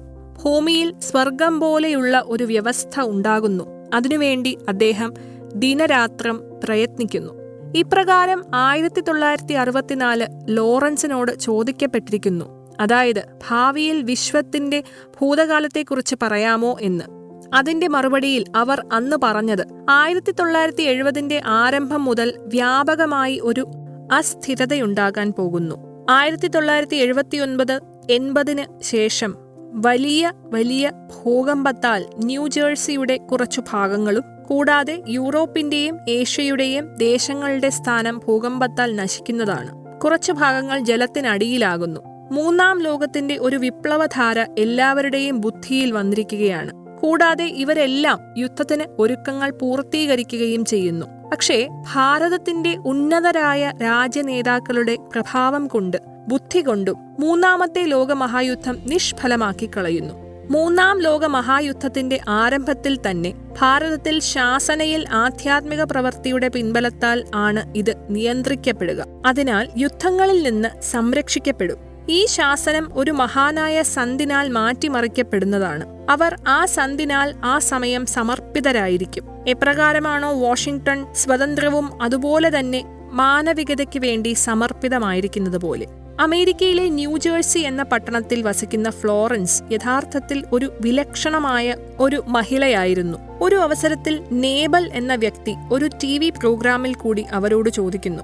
അതായത് താങ്കൾ ഭാരതത്തിൽ ജനിച്ചിരിക്കുന്ന മഹാനായ സന്തിനെക്കുറിച്ച് എല്ലാ അവസരത്തിലും പറഞ്ഞുകൊണ്ടേയിരിക്കുന്നു. അപ്പോൾ ഞാൻ എന്റെ കാര്യങ്ങളെക്കുറിച്ച് അറിയാൻ ആഗ്രഹിക്കുന്നു, പറയാമോ? ഫ്ലോറൻസ് അദ്ദേഹത്തിന്റെ വലതുകരം പിടിച്ചുകൊണ്ട് പറഞ്ഞു, നിങ്ങൾ അടുത്തുതന്നെ മറ്റൊരു നിലയിൽ നിന്ന് പ്രസരണം ആരംഭിക്കുന്നതാണ്. അദ്ദേഹം ഒരു മാധ്യമത്തിൽ പ്രവർത്തിച്ചുകൊണ്ടിരിക്കുകയായിരുന്നു. ഫ്ലോറൻസിന്റെ ഈ മറുപടി കേട്ട് അദ്ദേഹം പൊട്ടിച്ചിരിച്ചു. കുറച്ചു ക്ഷണങ്ങൾക്ക് ശേഷം അദ്ദേഹം പറഞ്ഞു, ഇതിനേക്കാളും വലിയ ഒരു തമാശയാണ് താങ്കൾ സംസാരിച്ചത്. അഥവാ ഞങ്ങളുടെ കമ്പനിയുടെ അധികാരി ഇത് കേൾക്കുകയാണെങ്കിൽ അദ്ദേഹം ഉടനെ തന്നെ എന്നെ ഈ സ്ഥാനത്ത് നിന്ന് പുറത്താക്കുന്നതാണ്. കുറച്ച് നിമിഷങ്ങൾക്ക് ശേഷം TV കൺട്രോൾ റൂമിലെ ഫോൺ ശബ്ദിക്കാൻ തുടങ്ങി. ഫോൺ നേബലിന് ഉള്ളതായിരുന്നു. അദ്ദേഹത്തിന്റെ കമ്പനിയുടെ ജനറൽ മാനേജർ അദ്ദേഹം ആയി സംസാരിക്കാൻ ആഗ്രഹിക്കുന്നുണ്ടായിരുന്നു. നേബൽ ആ ഫോൺ എടുത്തപ്പോൾ അപ്പോൾ GM അദ്ദേഹത്തിനോട് പറഞ്ഞത്, ഞങ്ങൾ താങ്കളെ ന്യൂയോർക്കിൽ നിന്നും പ്രസരണം ആരംഭിക്കുന്ന ജോലി താങ്കളെ ഏൽപ്പിക്കാൻ നിർണയിച്ചിരിക്കുന്നു. ഈ കാര്യം ഇപ്പോൾ താങ്കൾ ഗുപ്തമായി വെക്കുക. ഇതിന്റെ യഥാർത്ഥ അവതരണം നാളെ പ്രഖ്യാപിക്കുന്നതാണ്. നിങ്ങളും ഫ്ലോറൻസും തമ്മിലുള്ള അവതരണം കണ്ടുകൊണ്ടിരിക്കുകയാണ്. അവർ പറഞ്ഞതെല്ലാം സത്യം തന്നെയാണ് എന്നുള്ളത് വളരെ ആശ്ചര്യജനകമാണ്. നേബൽ ഫ്ലോറൻസിന്റെ മുഖം നോക്കിയിരുന്നു പോയി. ഒരിക്കൽ കുറച്ച് പത്രക്കാർ അവരോട് ഒരു ചോദ്യം ചോദിച്ചു. അതായത്, ഭവിഷ്യകാര്യങ്ങൾ എങ്ങനെ സംഭവിക്കുന്നു, കാണാമറയത്ത് ഇരിക്കുന്ന വ്യക്തിയും വസ്തുക്കളെക്കുറിച്ച് എങ്ങനെ മനസ്സിലാക്കുന്നു. അപ്പോൾ ഫ്ലോറൻസ് പറഞ്ഞ മറുപടി, എനിക്ക് ഇതൊന്നും സ്വയം അറിയില്ല എന്ത് സംഭവിക്കുന്നു എന്ന്. ഞാൻ ഭാവിയിൽ വരാനിരിക്കുന്ന വലിയ ഒരു മഹത്വപൂർണമായ വിഷയത്തെക്കുറിച്ച് പറയുകയാണ്. 20-ാം നൂറ്റാണ്ടിന്റെ അവസാനത്തിൽ ഒരു പ്രകാശം വരുന്നതാണ്. പ്രകാശം വിശ്വത്തിനെ ആ ദൈവീക ശക്തികളുടെ വിഷയത്തെക്കുറിച്ച് നൽകുന്നതാണ്. ഇന്നുവരെ നമ്മൾക്ക് ഇതെല്ലാം രഹസ്യമയമാണ്. കൃപ ചെയ്ത് നിങ്ങൾ എല്ലാവരും വായിക്കുക ഈ പുസ്തകത്തിന്റെ 22 പേജിലെ സൃഷ്ടിരചന. ഒരു ദിവ്യ മഹാപുരുഷനിൽ കൂടി ഈ വിജ്ഞാനം എല്ലാ വിശ്വത്തിലും വ്യാപിക്കുന്നതാണ്. ഞാൻ എപ്പോഴെല്ലാം ധ്യാനിക്കുന്നുവോ അപ്പോഴെല്ലാം ഈ മഹാപുരുഷനെ കാണാൻ ഇടവരുന്നു. എപ്പോഴും ഫ്ലോറൻസ് ഈ മഹാപുരുഷനെക്കുറിച്ച് സംസാരിച്ചുകൊണ്ടിരിക്കുന്നു. അതുപോലെ ഉത്തരഭാരതത്തിൽ ഒരു പവിത്രമായ സ്ഥാനത്ത് ഇദ്ദേഹം നിലവിലുണ്ട് എന്ന കാര്യം കൂടി പറഞ്ഞിരിക്കുന്നു. സജ്ജനങ്ങളെ മേൽപ്പറഞ്ഞ ഭവിഷ്യവാണിയിൽ നിന്നും കൂടാതെ വർത്തമാന സമയത്തിൽ പോലും പരമപൂജ്യനായ സന്ത് രാംപാൽജി മഹാരാജ് ജിയുടെ നാമമാണ് പുറത്തു വന്നുകൊണ്ടിരിക്കുന്നത്. കൂടാതെ അദ്ദേഹത്തെക്കുറിച്ച് അന്യപ്രവാചകരും പറയുന്നതും ഇതുതന്നെയാണ്. മുന്നോട്ടുള്ള ഭാഗങ്ങളിൽ കാണാവുന്നതാണ്. ഭായ്ബാലെ വാലി ജന്മസാഖിയിൽ തെളിവുകൾ. ഭക്തനായ പ്രവാചകൻ പ്രഹ്ലാദ ഒരു മഹാത്മാവിനെക്കുറിച്ച് പറയുന്നുണ്ട്. മഹാപുരുഷൻ ഭായ്ബാലെ വാലി ജന്മസാഖിയിൽ ഇപ്രകാരം അഭിപ്രായപ്പെടുന്നു. ഭക്ത കബീർജിക്കും ഗുരുനാനാക്ജിക്കും ശേഷം അവതരിച്ച മഹാപുരുഷൻ പഞ്ചാബിൽ അവതരിച്ച രാംപാൽജി മഹാരാജ് ആണ്. രാംപാൽജി 1951 സെപ്റ്റംബർ 8-ാം തീയതി പവിത്ര സ്ഥലമായ ധനാന ഗ്രാമത്തിലാണ് ഭൂജാതനായത്. സോണിപത് ജില്ലയിൽ ഹരിയാന സംസ്ഥാനത്തിൽ ആണ്. പഞ്ചാബ് സംസ്ഥാനമായിരുന്നു. ഇന്ത്യയിൽ അദ്ദേഹത്തിന്റെ മാതാപിതാക്കൾ ജാട്ട് വംശജരായ ശ്രീ നന്ദറാം ജാട്ടും മാതാവ് ശ്രീമതി ഇന്ദിരാദേവിയുമായിരുന്നു. ജന്മസാഖി ഭായ് ബാലെ വാലി ഹിന്ദി പതിപ്പിന്റെ പ്രസാധക ഭായ് ജവഹർ സിംഗ് കൃപാൻ സിംഗ് ആൻഡ് കമ്പനി. പുസ്തകം വാലെ ബാസാർ മേ സേവ, അമൃത്സർ, പഞ്ചാബും. പഞ്ചാബിയിലെ പ്രസാധകർ ഭായ് ജവഹർ സിംഗ് കൃപാൽ സിംഗ്. പുസ്തകം വാലെ ഗലി 8, ബാഗ്, രാമാനന്ദ്, അമൃത്സർ, പഞ്ചാബ്. ശാശ്വത സമാധാനത്തെക്കുറിച്ച് പുസ്തകങ്ങളിലെ എഴുത്തുകൾ ഒരിക്കൽ സദ്ഗുരു നാനാക് ജിയും ഭായ് ബലായും മർദാനായും ഭക്ത പ്രഹ്ലാദിന്റെ സത്ലോകത്തിലെത്തിച്ചേർന്നു. അത് ഭൂമിയിൽ നിന്ന് കോടിക്കണക്കിന് മൈലുകൾക്കപ്പുറം അന്തരീക്ഷത്തിലാണ് സ്ഥിതി ചെയ്യുന്നത്. പ്രഹ്ലാദ് ജി പറഞ്ഞ്, അല്ലയോ നാനാക് ജി, ദൈവം അങ്ങേക്ക് ഭക്തി നിർഭരമായ കാഴ്ചശക്തി തന്നനുഗ്രഹിച്ചിരിക്കുകയും അതിനാൽ അങ്ങ് കലിയുഗത്തിലെ അവതാര പുരുഷനായി തീർന്നിരിക്കുകയുമാണ്. അങ്ങേക്ക് കലിയുഗത്തിൽ വളരെയധികം പ്രവർത്തിക്കേണ്ടതായിട്ടുണ്ട്. കബീർജിയും പ്രഹ്ലാദ് ലോകത്തിൽ വന്നിട്ടുണ്ട്. ഇന്ന് അങ്ങും വന്നിട്ടുണ്ട്. നിങ്ങളെപ്പോലെയുള്ള ഒരു മഹാപുരുഷനും വരേണ്ടതായിട്ടുണ്ട്. നിങ്ങൾ 3 പേരല്ലാതെ എന്റെ ഈ ലോകത്ത് വേറെ ആരും വരില്ല. ഒരുപാട് ഭക്തന്മാരുണ്ട്. പക്ഷേ ഭാവിയിൽ നിങ്ങളെപ്പോലുള്ള മഹാപുരുഷന്മാർ വന്നെന്നിരിക്കാം. നിങ്ങളെപ്പോലെയുള്ളവർക്ക് മാത്രമേ ഇതിൽ പ്രവേശനമുള്ളൂ. ഇതിനിടയിൽ മർദാന ചോദിച്ചു, പ്രഹ്ലാദ് ജി, കബീർജി നെയ്ത്തുകാരനായിരുന്നു, നാനാക് ജി ക്ഷത്രിയനായിരുന്നു, മൂന്നാമൻ വർണ്ണജാതിയിലുമുള്ളവനായിരുന്നു. അവർ അവതരിക്കുന്നത് ഏത് സ്ഥലത്താണ്? ഭക്ത പ്രഹ്ലാദൻ പറഞ്ഞു, സഹോദര കേൾക്കൂ. നാനക് ജി സച്ച് ഖണ്ഡ് പോയി നൂറ്റാണ്ടുകൾക്ക് ശേഷം നാനക് ജി പഞ്ചാബിലെ ജാട്ട് വംശത്തിൽ ജനിക്കും. എന്നാൽ അദ്ദേഹത്തിന്റെ കർമ്മമണ്ഡലം ബാർവാല ആയിരിക്കും. അന്തർലീനം സന്ത് രാംപാൽജി മഹാരാജും ഇതുപോലുള്ള ഒരു അവതാരം തന്നെയെന്ന് ഇതിലൂടെ തെളിയിക്കപ്പെടുന്നു. ജനശക്തിയിലെ പരിചയസമ്പന്നരായ മഹാപ്രവാചകന്മാരും ഇതിനെ അനുകൂലിക്കുന്നു. ജനശക്തിയിലും 100 കണക്കിന് വർഷങ്ങൾക്ക് ശേഷം എന്നാണ് എഴുതപ്പെട്ടിരിക്കുന്നത്. എന്നാൽ പഞ്ചാബി ഭാഷയിൽ 100 വർഷം എന്നാണ് എഴുതപ്പെട്ടിരിക്കുന്നത്. മർദാന ചോദിച്ചു, ഇനി ഏത് യുഗമാണ് ഭാവിയിൽ വരാനിരിക്കുന്നത്? അപ്പോൾ ഭക്ത പ്രഹ്ലാദൻ പറഞ്ഞു, ശ്രീ ഗുരു നാനാക് ജിക്ക് ശേഷം ആ സന്ത് ജാട്ട് വംശത്തിൽ തന്നെ ജനിക്കും, കലിയുഗത്തിൽ. അതുകൊണ്ടാണ് 100 കണക്കിന് എന്നത് 100 വർഷമായി മാറിയത്. ഇതിന് 2 കാരണങ്ങൾ ഉണ്ട്. ബാർവാല പട്ടണം ഹിസാർ ജില്ലയിലാണ്. അന്ന് ഹരിയാന അത്ര പ്രസിദ്ധമായ നഗരമായിരുന്നില്ല. ബട്ടാല പഞ്ചാബിലായിരുന്നു അറിയപ്പെടുകയും ചെയ്തു. മറ്റൊരു പ്രധാന കാര്യം, അന്ന് ബട്ടാല പട്ടണത്തിൽ ജാട്ട് വംശത്തിൽ ഇത്രയും മഹാനായ ഗുരു ഇല്ലായിരുന്നു. കബീർ ദേവ് ജിക്കും ഗുരുനാനാക് ജിക്കും തുല്യമായി. അതിനാൽ ഈ മൂന്നാമൻ ഇവരെപ്പോലെ തന്നെ മഹാത്മാവായ സന്ത് രാംപാൽ ദാസ് ജി മഹാരാജ് തന്നെയെന്ന് ജനശക്തിയിലൂടെയുള്ള തെളിവുകളുടെ അടിസ്ഥാനത്തിൽ കരുതപ്പെടുന്നു. ഇതിന്റെ ഫോട്ടോ കോപ്പികൾ ജനശക്തി, ഭായ് ഭലേവാലി പഞ്ചാബി ഭാഷയിലാണ്. പിന്നെ പഞ്ചാബി ഭാഷയിൽ നിന്നും ഹിന്ദിയിലേക്കുള്ള തർജിമ ഇത് ശരിയായി തർജ്ജമ ചെയ്യപ്പെട്ടിട്ടില്ല. ഇപ്രകാരം എഴുതിയിരിക്കുന്നു: जो इस जीहा कोई होवेगा ता एथे पहुंचेगा होर दा एथे पहुंचन दा कम नहीं. ഇത് ആരാണോ ഇവരെപ്പോലെയുള്ളവർ അവർ ഇവിടെ എത്തും, അല്ലാത്തവർ ഇവിടെ എത്തുകയില്ല. എന്നാൽ ജനശക്തി ഹിന്ദി തർജ്ജമ ഇവിടെയില്ല. അത് വളരെ പ്രധാനപ്പെട്ടതായിരുന്നു. ഇത് ഉണ്ടായിരുന്നെങ്കിൽ ഇതിന് പറ്റിയ തെളിവായേനെ. ധർത്തി പർ അവതാർ എന്ന പുസ്തകത്തിൽ സന്ത് രാംപാൽ മഹാരാജിനെ കുറിച്ച് നന്നായി തെളിവ് സഹിതം വിവരിക്കുന്നത്. പ്രധാനമായും ഇനി ആരെങ്കിലും ഇപ്രകാരം പറയുകയാണെങ്കിൽ, അതായത് സന്ത് ഗരീബ് ദാസ് ജിയും ചുഡാനി ഗ്രാമത്തിലെ ജാട്ടു വംശത്തിൽ നിന്നാണ് വന്നത്, പഞ്ചാബ് സംസ്ഥാനം. എന്നാൽ ഇത് ശരിയല്ല. കാരണം ഗരീബ് ദാസ് ജി തന്റെ പവിത്രവാണിയിൽ ഇപ്രകാരം പറഞ്ഞിരിക്കുന്നു: അസുര നികന്ദൻ രമൈണിയിൽ സദ്ഗുരു ദില്ലി മണ്ഡൽ ഐസി സൂത് ധരണി സും ജഗ് ഐസി. ഇത് പറയുന്നത് സദ്ഗുരു ഗരീബ് ദാസ് ജി, സദ്ഗുരു കബീർ ദാസ് ജി തന്നെയാണ്. പഴയ ജില്ലയായ റോഹ്തക്കും സോഹിപ്പട്ടും റോഹ്തക്കും സജ്ജാർ ഇവ ഒരു ജില്ലയായി ഡൽഹി മണ്ഡലിന്റെ ഒരു ഭാഗമായി മാറി. ഇത് ഒരു രാജാവിന്റെയും കീഴിലായിരുന്നില്ല. ഇത് ഡൽഹിയുടെ അധീനതയിൽ ബ്രിട്ടീഷ് ഭരണത്തിന് കീഴിലായിരുന്നു. ഗുരു ഗരീബ് ദാസ് ജി സദ്ഗുരു കബീർ ദാസ് ജി ഡൽഹി മണ്ഡലിൽ വരുമെന്ന് പ്രവചിച്ചിരുന്നു.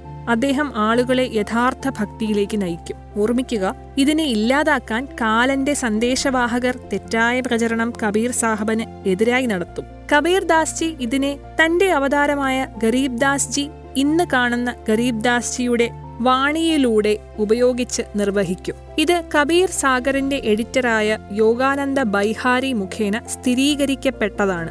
അനുരാഗ സാഗർ, ജ്ഞാനസാഗർ എന്നിവയുടെ വിവരണങ്ങൾ നൽകിയിട്ടുണ്ട്. അതിൽ പറഞ്ഞിരിക്കുന്നു, കബീർ പരമ്പരക്കാർ തന്നെ കബീർ പന്ഥിന്റെ പുസ്തകങ്ങൾ നശിപ്പിച്ചിരിക്കുന്നു. അതിൽ അവർ തങ്ങളുടെ സ്വന്തം അഭിപ്രായങ്ങളാണ് ഉൾക്കൊള്ളിച്ചിരിക്കുന്നത്. എന്റെ കൈവശം അനുരാഗ് സാഗറിന്റെയും ജ്ഞാനസാഗറിന്റെയും നിരവധി കോപ്പികൾ ഉണ്ട്. ഒന്നും ഒന്നിനോട് ചേരുന്നതല്ല. സദ്ഗുരു രാംപാൽ ദാസ് ജി മഹാരാജ് ശ്രീ നന്ദറാം ജേട്ടിന്റെ ഭവനത്തിൽ സെപ്റ്റംബർ 8, 1951 ഭൂജാതനായി. ധനാന ഗ്രാമം സോനിപട്ട് ജില്ലയിലാണ്. അന്ന് റോഹ്തക് ജില്ലയിലായിരുന്നു. അന്ന് ഹരിയാന ഉൾപ്പെട്ട പഞ്ചാബ് ഒരൊറ്റ സംസ്ഥാനമായിരുന്നു. കബീർ ദാസ് ജിയും പറഞ്ഞിരുന്നു, 5500 വർഷങ്ങൾ കഴിയുമ്പോൾ കലിയുഗം കടന്നുപോകുന്നതാണ്. അപ്പോൾ ഞാൻ ഗരീബ് ദാസിന്റെ 12ാമത്തെ ഭക്തഗുരുവായി വരുന്നതാണ്. എന്റെ പ്രഭാഷണങ്ങളിലൂടെ ഗരീബ് ദാസ് ജിയുടെ ഐശ്വര്യം പ്രസരിക്കും. ഗരീബ് ദാസ് ജി ഭക്തന്മാർക്ക് വാണികൾ മനസ്സിലാക്കത്തക്ക വണ്ണമുള്ള അടിസ്ഥാനപരമായ കാര്യങ്ങൾ എന്നിലൂടെ നിറവേറും. ശേഷിക്കുന്ന വാണികളിൽ സത്നാമത്തിന്റെയും സാരനാമത്തിന്റെയും കാര്യങ്ങൾ മനസ്സിലാക്കാതെ ഒരു ഭക്തനും സത്ലോകത്തിൽ പ്രവേശിക്കുവാൻ പോകില്ല. ഞാൻ മഹാദൈവമായ കബീർ മാത്രമായിരിക്കും. 12ാമത്തെ പങ്ക്തിയിൽ ഗരീബ് ദാസ് ജിയുടെ പരമ്പരയിൽ വരുന്നതാണ്. ഞാൻ പരമദൈവമായ കബീർ ഗരീബ് ദാസ് ജിയുടെ വാണികളുടെ ഉദ്ദേശ ലക്ഷ്യങ്ങളെക്കുറിച്ച് വിശദമായി വിവരിക്കുന്നതാണ്. ഇത് തെളിയിക്കപ്പെട്ടിരിക്കുന്നു. അതായത് അത് ജാട്ട് സന്ത് രാംപാൽ ദാസ് ജി മഹാരാജ് തന്നെയെന്ന്, മറ്റാരുമല്ല. നാം അദ്ദേഹത്തെ പ്രത്യേകമായി ആദരിക്കും. കാരണം അദ്ദേഹമാണ് സന്ത് ഗരീബ് ദാസിന്റെ മഹനീയ സന്ദേശങ്ങൾ നമുക്ക് നൽകിയത്. ഇനി ആരെങ്കിലും ഇത് 10ാമത്തെ ഗുരു സാഹിബാണെന്ന് സംശയിച്ചാലോ, ഓർക്കുക, 10ാമത്തെ ഗുരു സാഹിബ് ആരും ജാട്ട് കുലത്തിലുള്ളവരല്ല. 2ാമത്തെ സിഖ് ഗുരു ശ്രീ അംഗദ് ദേവ് ജി ക്ഷത്രിയനായിരുന്നു. 4ാമത്തെ ഗുരുജി ശ്രീ രാംദാസ് ജിയും ക്ഷത്രിയനാണ്. 5ാമത്തെ ഗുരു ശ്രീ അർജുൻ ദേവ് ജി മുതൽ 10ാമത്തെയും അവസാനത്തേതുമായ ഗുരു ഗോവിന്ദ് സിംഗ് ജിയും ശ്രീ ഗുരു രാംദാസ് ജി വരെ ക്ഷത്രിയനായിരുന്നു. നാം എന്നും വളരെ ആദരവോടുകൂടി തന്നെ സിഖ് ഗുരു സാഹിബ്മാരെ വീക്ഷിക്കുന്നത്. സന്ത് രാംപാൽ ജി മഹാരാജ് പറയുന്നു, ജീവരാശിയാണ് നമ്മുടെ വംശം, മാനവികതയാണ് നമ്മുടെ മതം. ഹിന്ദു, മുസ്ലിം, സിഖ്, ക്രിസ്ത്യൻ എന്നിങ്ങനെ വ്യത്യസ്തമായ മതങ്ങൾ ഇല്ല. പരമദൈവമായ കബീർദാസ് ജി പറഞ്ഞത്, ജാതി നാ പൂछो संत की पूछ लीजिए ज्ञान मोल करो तलवार का पड़ी रहन दो म्यान. തെളിവുകൾ ദയവായി ജനശക്തിയുടെയും പഞ്ചാബി ഗുരുമുഖിയുടെയും ഹിന്ദിയിലെയും ഫോട്ടോ കോപ്പികൾ കാണുക. തൽഫലമായി സത്യം എന്താണെന്ന് പെട്ടെന്ന് മനസ്സിലാക്കാം. ജനശക്തിയുടെ പ്രസാധകർ ഭായ് ജവാഹർ സിംഗും കൃപാൽ സിംഗ്, അമൃത്സർ, പഞ്ചാബ്. ദയവായി 272 പേജിലെ ഫോട്ടോ കോപ്പി നോക്കുക. ദയവായി ജന്മസാഖി ഭായ് ബാലേവാലിയുടെ 273 പേജ് കാണുക. പഞ്ചാബി ഹിന്ദി പതിപ്പ്. ദയവായി ജന്മസാഖി ഭായ് ബാലേവാലിയുടെ 305 പേജ് കാണുക. പഞ്ചാബി ഹിന്ദി പതിപ്പ്. ചോദ്യം: ഒരു സംസ്കൃത പണ്ഡിതൻ ഇപ്രകാരം പറഞ്ഞു. ചോദ്യം: നിങ്ങളുടെ സന്ത് രാംപാൽജി മഹാരാജന് സംസ്കൃതം അറിയില്ല, പിന്നെ എങ്ങനെയാണ് സംസ്കൃതത്തിലെ ശ്രീമദ് ഭഗവത്ഗീത അദ്ദേഹം ഭക്തർക്ക് വിശദീകരിച്ചു കൊടുത്തതെന്ന് പറയൂ. ഒരിക്കലും അത് സാധ്യമല്ല. ഉത്തരം: സന്ത് രാംപാൽജി മഹാരാജന്റെ ഒരു ഭക്തൻ അതിനുള്ള ഉത്തരം നൽകി. ശാസ്ത്രിജി അതിനെയാണ് പരമാത്മാവിന്റെ അവതാരം എന്ന് പറയുന്നത്. അദ്ദേഹത്തിന് ഭാഷയുടെ പരിജ്ഞാനം ഇല്ലാതെ തന്നെ യഥാർത്ഥ തർജ്ജമ ചെയ്യുന്നു. കാരണം പരമാത്മാവ് സർവജ്ഞാനനാണ്. അദ്ദേഹത്തിന്റെ ഗുണങ്ങളാൽ അയക്കപ്പെട്ട അവതാരമാണ്. ആ അവതാരം സന്ത് രാംപാൽജി മഹാരാജ് തന്നെയാണ്. താങ്കൾ വേദങ്ങളുടെയും ഗീതയുടെയും പരിഭാഷ കണ്ട് ആശ്ചര്യചരിതനായിരിക്കുന്നു. പക്ഷേ അദ്ദേഹം ബൈബിളും ഖുറാനും പോലും യഥാർത്ഥ രൂപത്തിൽ വിശദീകരിച്ചിരിക്കുന്നു. ഇതിനാൽ വർത്തമാനത്തിൽ ക്രിസ്ത്യാനികളുടെ അച്ഛന്മാർക്കും പാതിരികൾക്കും അതുപോലെ മുസ്ലിം ധർമ്മത്തിലെ കാജികൾക്കും മുല്ലമാർക്കും പോലും യഥാർത്ഥ പൊരുൾ മനസ്സിലായില്ല.